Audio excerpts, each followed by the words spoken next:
Overall, he's a good kid, but he's kind of misled, and I believe that to be true.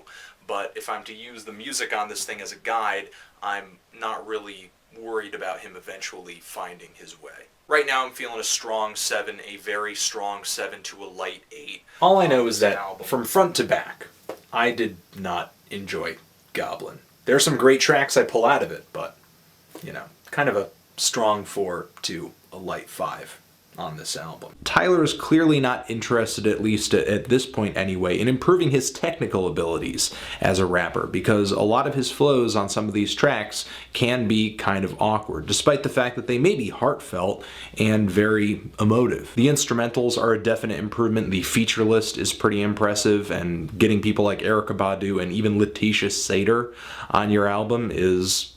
I'm feeling a strong 6 to a light 7 on this thing.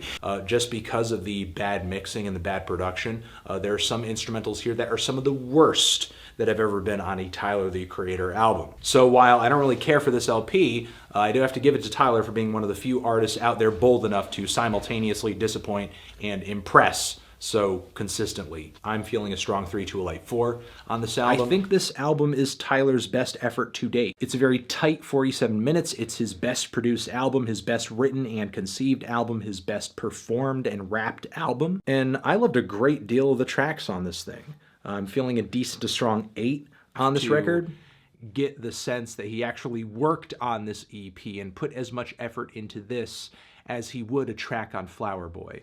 And it's incredibly obvious that he didn't, as it mostly just feels like he's slapping some tracks together in order to quickly cash in on the holiday spirit. I'm feeling a strong 3 to a light 4 on this thing. I actually think the sound of this album is about as rich as the pink, black, white, gray color palette of the album art here. It's obviously limited, but still presents a very compelling and sort of unsettling image. Overall, I think Igor is a fantastic album, and is easily one of the best breakup albums of the decade, which is no small feat considering that we're literally right toward the end of this decade. I'm feeling a decent to a strong 9 on this thing. So much of this thing hinges on Tyler's personal success narrative, his personality, his character, his likability, and in that regard, he as an individual is still far from perfect, but my God, he has improved leaps and bounds beyond where he was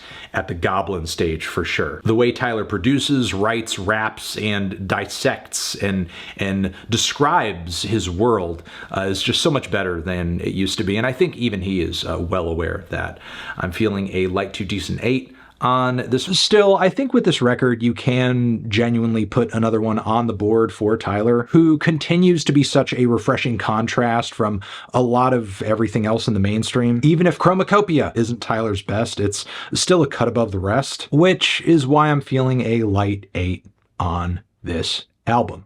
Tran, overall, enjoyed the hell out of this album. I wouldn't say it's one of Tyler's best, but it's incredibly fun for what it is. It's an album of quirky bangers, super melodic, catchy anthems, and a good time packed in a redemption arc, packed in a need for distance, which is why I'm feeling about a strong 7 to a light 8 on it. Tran